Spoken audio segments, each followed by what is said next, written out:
Hello, everyone, and welcome to episode 136 of the Sports Daily College Basketball Podcast. I'm your host, Sean Vowells. I've got Joe Meade with me, and tonight we're going to take a little bit of break from the madness, and we're going to go to the coaching carousel. You see a few team logos there on the thumbnail. Most of them, if not all of them, are going to have some news when it comes to the carousel. So, Joe, obviously, this carousel as a whole, not yet as crazy as some of the years past, but with two potential blue bloods that might open. We are not going to be talking about them in this video. They're going to deserve their own video if they open. But there's been at least five really solid jobs open so far. But I just want to get what are your overarching thoughts on the coaching carousel so far? Um, kind of like an appetizer so far. You hear rumblings, and certainly if the two blue bloods in question come open, we will do a separate video on that. But I think everything now has been pretty chalky, and that's not necessarily a bad thing hire wise. Um, I think there's a lot of jobs that are kind of like if you watch Landman, right? Like those oil wells that haven't been tapped yet. I think there's a few of these right here or that haven't been tapped in a while, because Providence has been pretty good recently. Syracuse, as we all know, they won a national title most of our lifetimes, and Cincinnati too, right? Like that's a premier job and in a really good conference in a really good location. So. I think it's been interesting so far, but I think it's definitely this is just part one of the book. I think parts two and three could get crazier. Yeah, and let's start with a trip up I 95 to Friartown, Joe. Bryan Hodgson from UCF was named the new coach at Providence. It comes after 3 years of no tournaments for Kim English. It was pretty clear early on that this was the guy that Providence were targeting, and it became pretty obvious that they were going to get him after he or not him, but it was publicly known that he had rejected Syracuse. So that only left two options: does he stay at South Florida or does he go to Providence? He's going to go up to Providence. So what are some of your early thoughts on the move? I think it's on paper probably the best hire of the cycle so far. I think this guy, I know he only has 3 years experience, one at USF, two at Arkansas State, but this is probably the best guy Providence could have gotten, right? And I know a lot of people want to do the nostalgic Billy Donovan, Rick Pitino. We're going to talk about another fan base soon who thinks they could get guys like that. And I'll put it to you this way, that fan base and that program in question is one that's a lot more prestigious than Providence, and they couldn't pull that off. So that's my message to Providence, saying this is probably the best hire they could have gotten. I think Knapp, the AD, absolutely knocked it out of the park here. I know he's been under a lot of scrutiny lately. The Ed Cooley thing wasn't his fault, but certainly replacing him with Kim English was. And this is a program, Sean. A lot of people don't know this. Providence as a school, we know a lot of people who went there.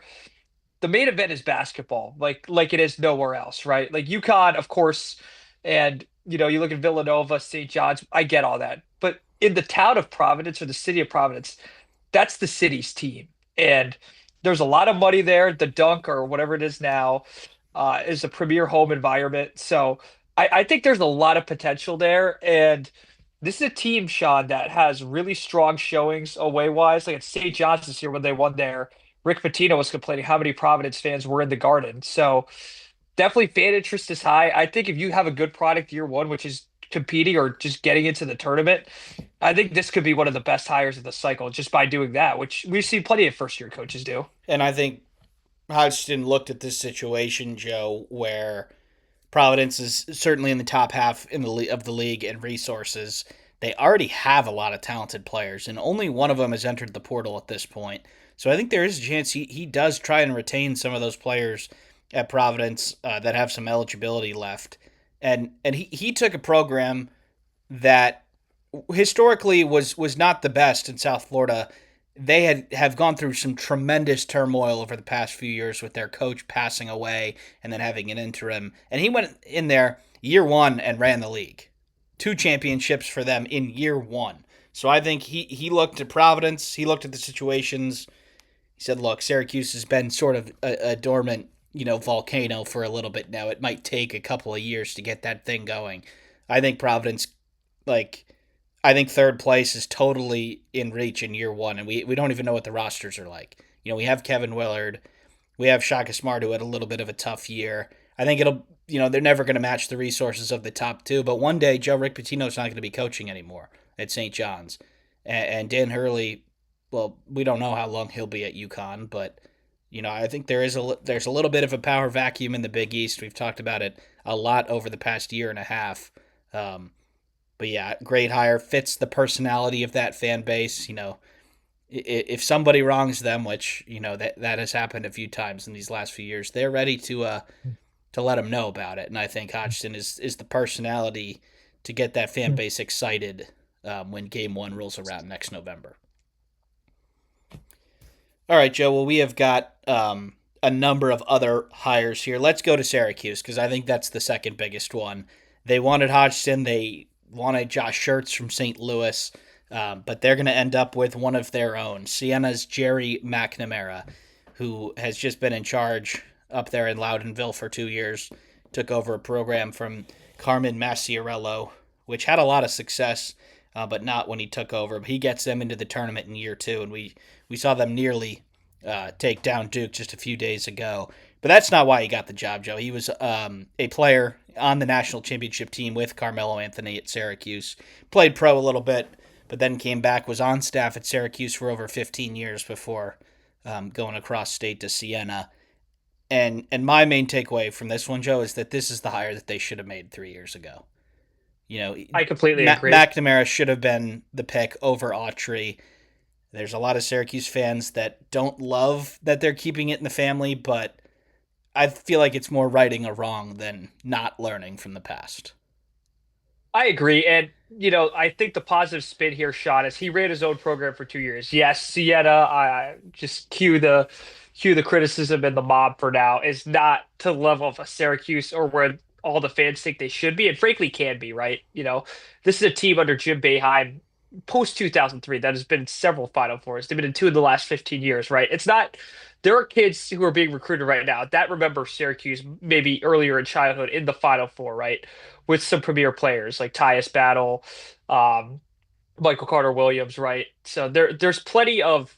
I think the brand is still strong enough, right? I think it's fading a bit, but getting a guy like Gerry McNamara there, he'll probably involve Carmelo Anthony back in the program again. That's certainly a name plenty of people of all ages know.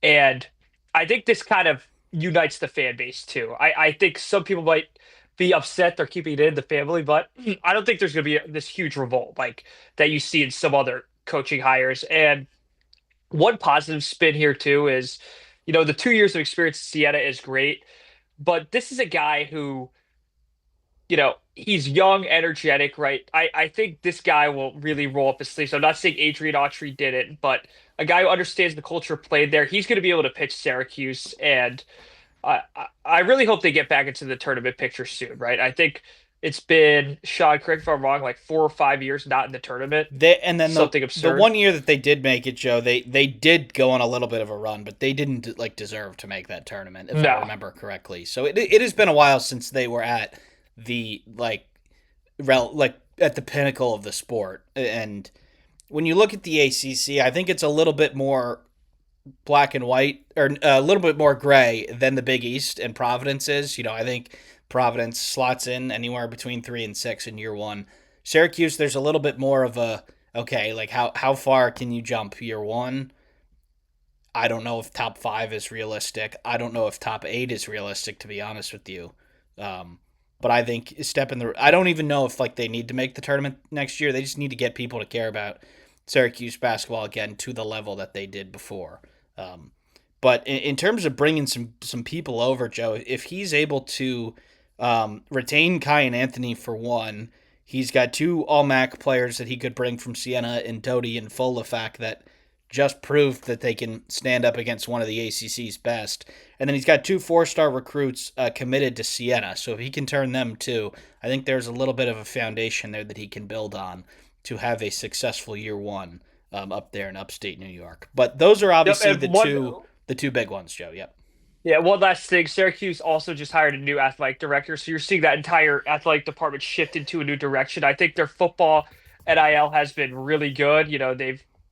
Fran Brown, I think is a phenomenal recruiter, but I also do think Syracuse is being weaponized to an extent, some of that money base. So if Gerry and the new AD could tap into that, and certainly the new AD was hired just to do that, you could see you're seeing similar things out of Michigan State, right? With J Bat, this forced Sparta program. Maybe Syracuse does their own version of that, where they're just trying to awake a sleeping giant. And off the coaching carousel note, Joe, it was broken today that Syracuse and Providence are going to play a neutral court series here over the next few years. TD Garden next year. I think That's awesome. they're gonna rotate around some neutral sites like Mohegan Sun and I think they're actually gonna play in Siena one of the years too, or in Albany, which is cool. But yes, so Syracuse gets their guy. Clearly wasn't their first choice, but like I think that this is something that should have happened a couple years ago. You say, look, the last coach didn't have any head coaching experience, so Gerry already has a little bit of a step up from what Autry had. All right, Joe, we've got three more that I did want to get to. These all hit earlier today. We're recording this Monday night. I think I'm just going to throw this out tomorrow. But Creighton, um, a little bit of a planned transition is going to come in effect this year. Last year, after the season, Alan Huss, the High Point head coach, was brought into Creighton to be the head coach in waiting for Greg McDermott. Wasn't sure exactly how long he was going to be waiting. Was it 1 year, two, three? We know it's now 1 year, Joe. Greg McDermott is retiring from Creighton.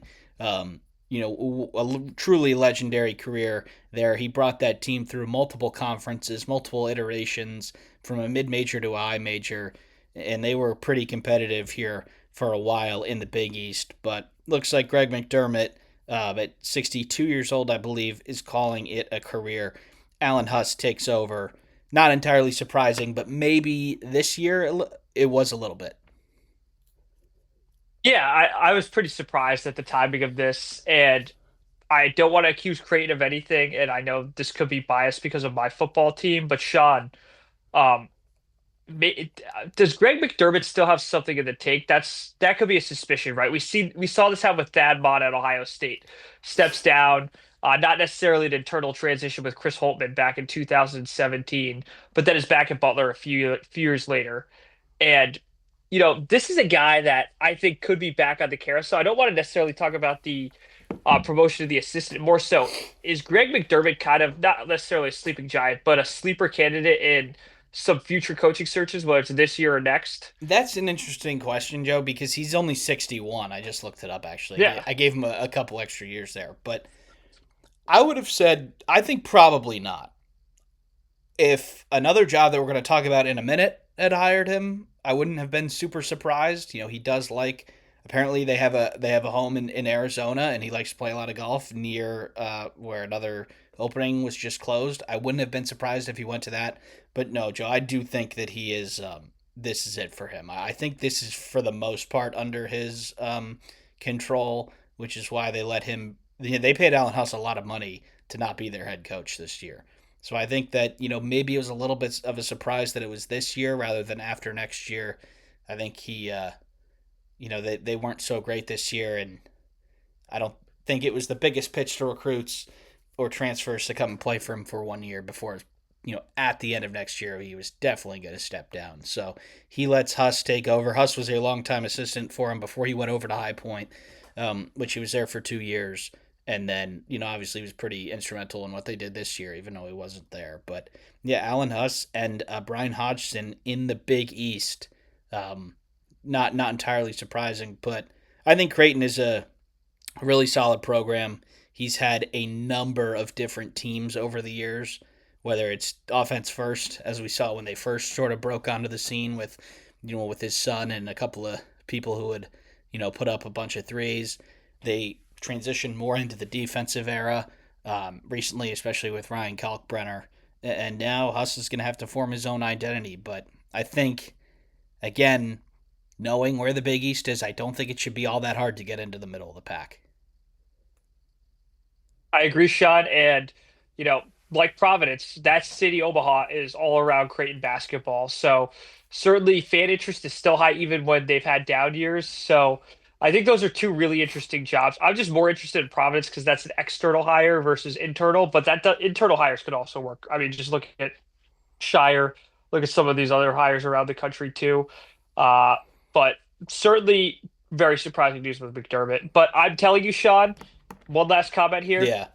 He's come up in a lot of coaching searches recently. He hasn't been hired because, and maybe you say, oh, he hasn't been hired because they're sniffing that he's retiring. But he wouldn't be suggested in a lot of these. That's all I'm saying. Like the origination of him in searches would not be because he's just like looking to get out of coaching. Well, 61 years old. I think some ADs will ask about him over the next few years. Yeah, totally. But when it comes to, I think we sort of saw this with Mike Bray a couple of years ago, Joe, where he was, stepping down under his own will, but he wanted to Mhm. keep coaching, but he's still not coaching a couple of years later. So maybe we see that, Yeah. if the opportunity's right, he comes back, but he's not super rushed into it. But there'll definitely be people who try. That's for sure. All right, Joe, we have Arizona State up next. That was a job that was sneaky linked to Greg McDermott because of his, he spends a lot of time in Arizona. They get Randy Bennett from St. Mary's. This was linked for a while, but I'm very interested. I'm very intrigued to see this one actually have crossed the finish line. Randy Bennett was at St. Mary's forever, won a million games, had a distinct play style, sort of did the whole European thing before everybody else. Um, but Joe, how do you think that this fit works for Randy Bennett? Obviously, Mister St. Mary's up there.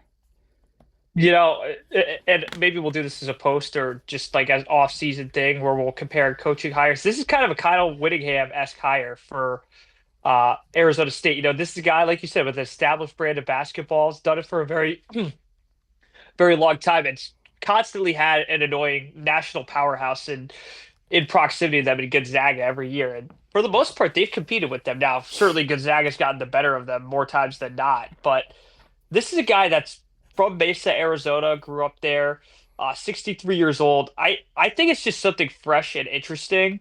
I do think he could probably bring a lot of transfers. That's probably what they pitched, right? They need to be relevant year one. You're seeing a lot of these bigger programs. Look at Coach McCollum at Iowa, right?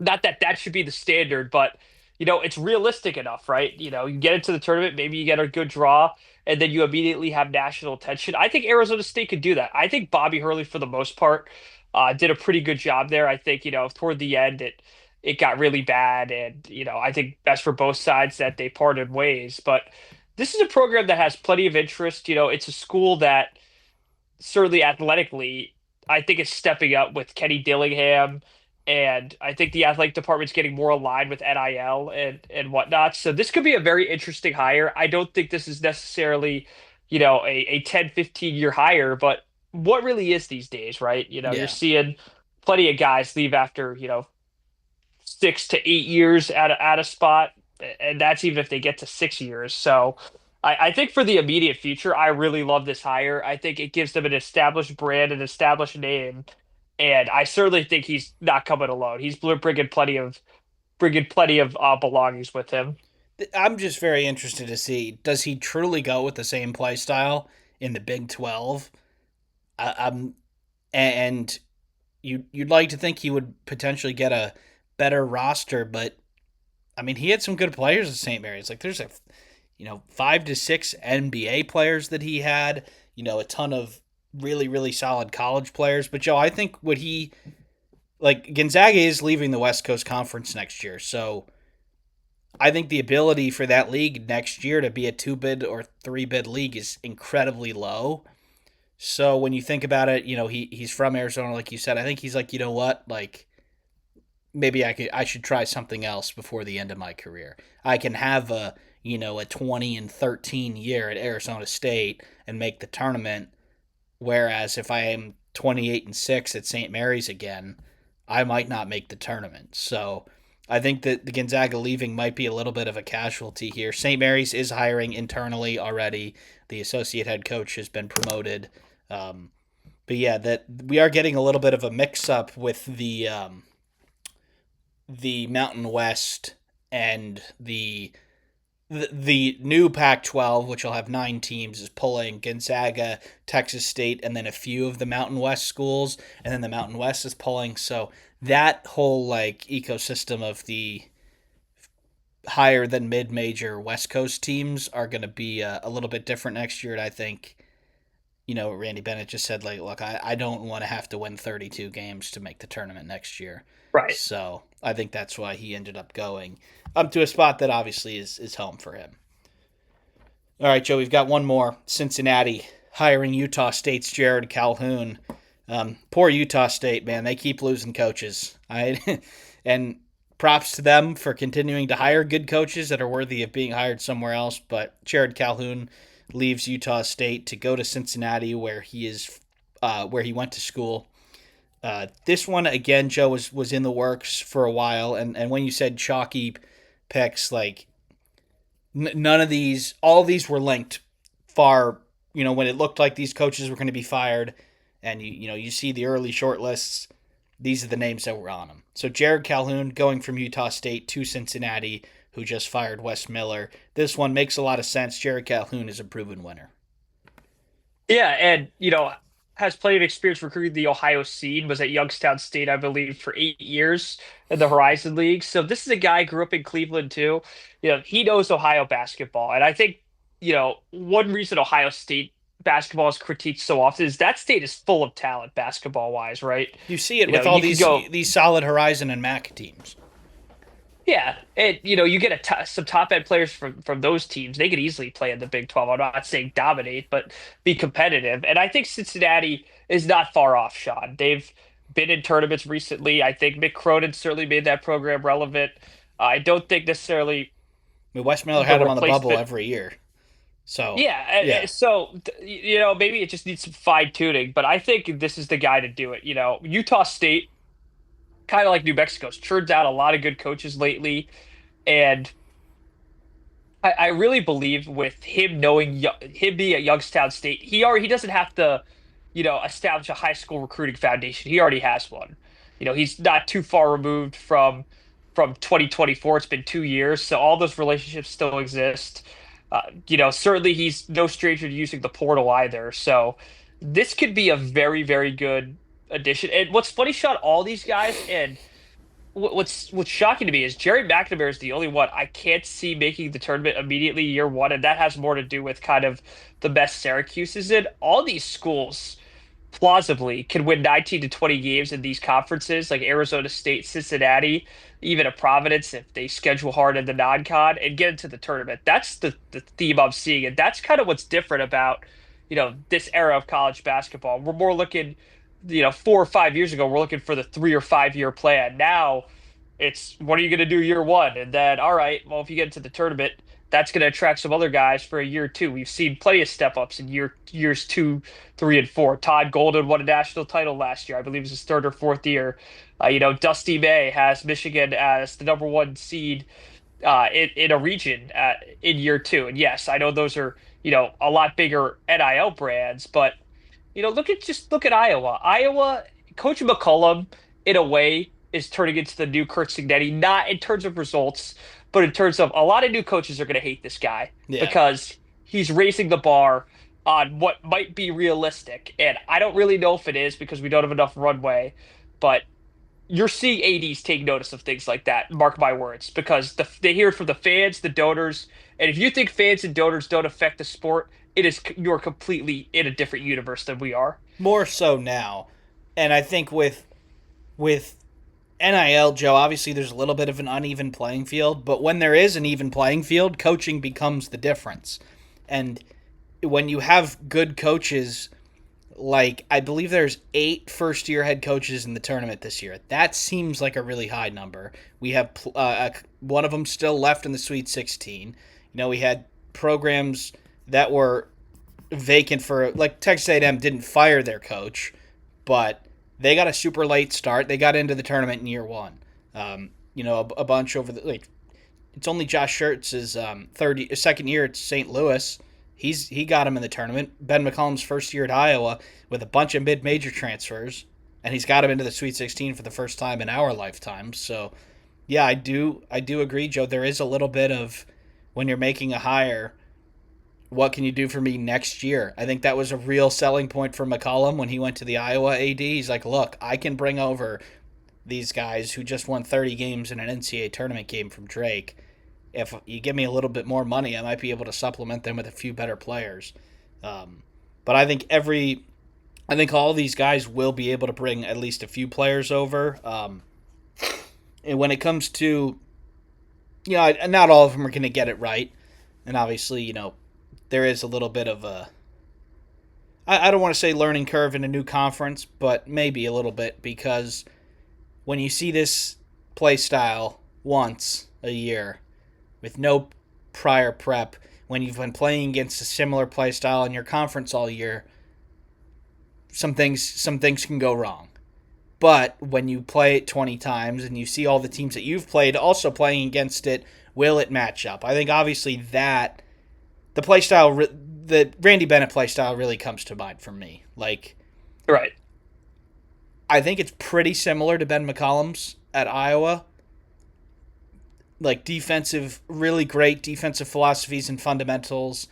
And when it comes to, like, they do take a long time. They don't play a fast tempo, but they're pretty efficient offensively still.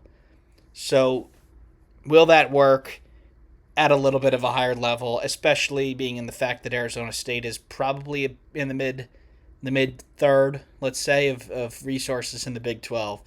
I think it'll be interesting to see how all of these play styles translate to their new locations. But Joe, we are almost done here. Obviously, North Carolina not yet open when we're recording this. I would lean towards the fact that it probably does open now. It's a little bit different from the last time we talked, but that is going to be a different video. But Joe, unless you got anything else to add, we'll wrap it up here. Nope. That's all. So stay tuned for what's next. And as you remember from 2 years ago, anything could happen. Yep. Thank you, everybody, for tuning in, and we'll see you next time.